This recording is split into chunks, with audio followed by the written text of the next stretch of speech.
Baik, Assalamualaikum warahmatullahi wabarakatuh. Waalaikumsalam warahmatullahi wabarakatuh. Selamat pagi teman-teman. Di sini kami dari kelompok 2 kelas C dan juga kelas B akan mempresentasikan hasil kerja kami dengan materi yang berjudul spektrum atom hidrogen. Nah, adapun teman kelompok kami yang pertama ada Citra Ayudita dengan akhiran sambung 02, ada Mei dengan akhiran sambung 011, saya sendiri Almaida dengan akhiran sambung 016, Nabila Ramadhani yang tidak hadir pada pagi hari ini dengan akhiran sambung 056. Sedangkan untuk kelas B itu ada Rajab yang tidak hadir juga pada pagi hari ini dengan akhiran sambung 043, Aulia Maharani dengan akhiran sambung 055, dan Gita Anggreni dengan akhiran sambung 066. Nah, di sini ada beberapa permasalahan yang akan kami bahas menjadi materi. Langsung saja pembahasan yang pertama.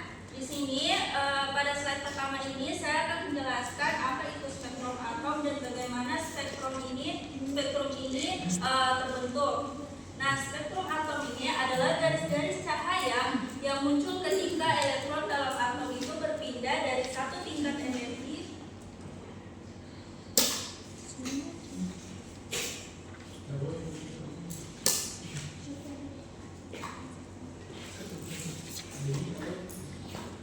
teman-teman, saya ulang. Nah, di mana di slide pertama ini saya akan menjelaskan apa itu spektrum atom dan bagaimana spektrum atom itu dapat terbentuk. Nah, jadi teman-teman, spektrum atom ini adalah garis-garis cahaya yang muncul ketika elektron dalam atom itu berpindah dari satu tingkat energi ke tingkat energi lainnya. Nah, elektron ini hanya berada pada tingkat energi tertentu. Jadi saat elektron itu turun dari energi tinggi ke energi yang lebih rendah, ia akan melepaskan cahaya. Nah, cahaya itu kemudian dilewatkan ke prisma, dan prisma inilah yang memecahkan cahaya-cahaya tersebut menjadi garis-garis berwarna. Nah, garis-garis berwarna inilah yang kita sebut dengan spektrum atom. Nah, selanjutnya pada slide kedua kita bisa melihat bagaimana spektrum itu muncul pada atom hidrogen dan mengapa ini penting. Nah, jadi spektrum atom hidrogen itu terbentuk ketika elektron pada atom hidrogen turun ke tingkat energi yang lebih rendah, dan dia ini akan menghasilkan cahaya. Nah, setiap perpindahan ini menghasilkan warna yang berbeda sehingga pola spektrumnya itu menjadi khas. Nah, di gambar di situ teman-teman bisa lihat bahwa ini ada 3 deret spektrum. Yang pertama ada deret Lyman, yaitu elektronnya menuju N1 yang berada di daerah ultraviolet. Nah, ini tidak dapat terlihat oleh mata. Kemudian ada deret Balmer, itu elektronnya menuju N2, itu berada di cahaya tampak. Nah, garis-garisnya ini bisa terlihat oleh mata. Kemudian ada deret Paschen, itu elektronnya menuju N3, ini berada di inframerah dan juga tidak dapat dilihat oleh mata. Nah, dari ketiga deret ini kita bisa memahami bagaimana elektron itu bergerak di dalam satu atom dan bagaimana perpindahan tersebut dapat menghasilkan sebuah cahaya. Selanjutnya akan dijelaskan oleh teman saya.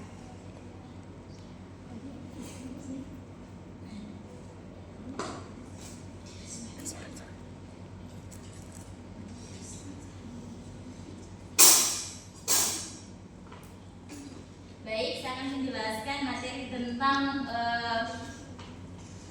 bagaimana kontribusi spektrum hidrogen ini terhadap perkembangan teori atom. Nah, spektrum atom hidrogen berkontribusi pada perkembangan teori atom ini karena menunjukkan bahwa energi elektron ini bersifat diskret atau lintasan tertentu yang tidak kontinu. Nah, yang terlihat dari munculnya garis-garis warna pada spektrum.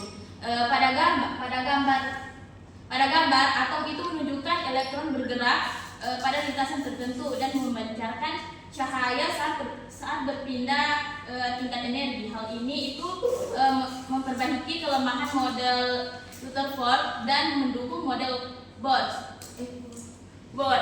Nah, di situ ini hal tersebut itu menjadi dasar perkembangan nanti teori atom modern, yaitu mekanika kuantum. Mungkin hanya itu saja.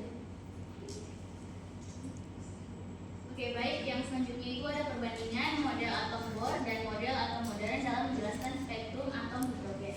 Jadi model atom Bohr dan model atom hidrogen itu memiliki perbedaan mendasar dalam menjelaskan spektrum atom hidrogen. Menurut model atom Bohr yang dikemukakan oleh Niels Bohr, elektron bergerak mengelilingi inti pada lintasan melingkar tertentu yang disebut dengan orbit dengan tingkat energi yang terkuantisasi. Elektron tidak memancarkan energi selama berada pada orbitnya, tetapi akan menyerap dan memancarkan energi dalam bentuk foton ketika berpindah dari satu orbit ke orbit lain. Perpindahan inilah yang menghasilkan spektrum garis pada atom hidrogen, seperti yang tampak pada gambar orbit melingkar di slide, di mana elektron digambarkan bergerak pada kulit-kulit tertentu di sekitar inti. Model ini berhasil menjelaskan deret spektrum hidrogen, namun tidak mampu menjelaskan fenomena pada atom yang lebih kompleks maupun efek pemisahan garis spektrum dalam medan magnet. Sementara itu, model atom modern yang dikembangkan berdasarkan mekanika kuantum oleh ilmuwan menyatakan bahwa elektron tidak bergerak dalam lintasan pasti, melainkan berada dalam orbital, yaitu daerah kebolehjadian ditemukannya elektron. Hal ini digambarkan pada slide melalui ilustrasi awan elektron di sekitar inti yang menunjukkan bahwa posisi elektron tidak dapat ditentukan secara pasti, melainkan dinyatakan dalam bentuk probabilitas. Meskipun energi elektron tetap terkuantisasi seperti pada model Bohr, pendekatan mekanika kuantum memberikan penjelasan yang lebih akurat dan dapat diterapkan pada atom yang lebih kompleks. Dengan demikian, model Bohr berhasil menjelaskan spektrum atom hidrogen secara sederhana melalui konsep perpindahan elektron antar tingkat energi. Sedangkan model atom modern menyempurnakan penjelasan tersebut dengan pendekatan yang lebih lengkap dan ilmiah sesuai dengan perkembangan teori kuantum. Selanjutnya, di slide ini itu membahas tentang prediksi spektrum atom hidrogen menggunakan model atom Bohr.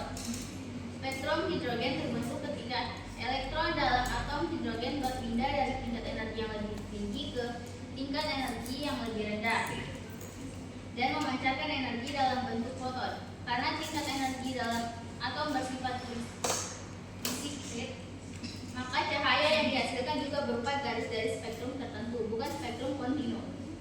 Inilah sebabnya spektrum hidrogen tampak sebagai garis-garis terang pada panjang gelombang tertentu. Menurut model atom yang dikemukakan oleh Niels Bohr, energi yang dipancarkan atau diserap ketika elektron berpindah orbit dapat dihitung menggunakan persamaan yang melibatkan konstanta Rydberg. Rumus tersebut menunjukkan bahwa besar energi bergantung pada perbedaan tingkat energi awal dan akhir elektron, yang dinyatakan dengan kuantum utama. Konstanta Rydberg sendiri pernah pertama kali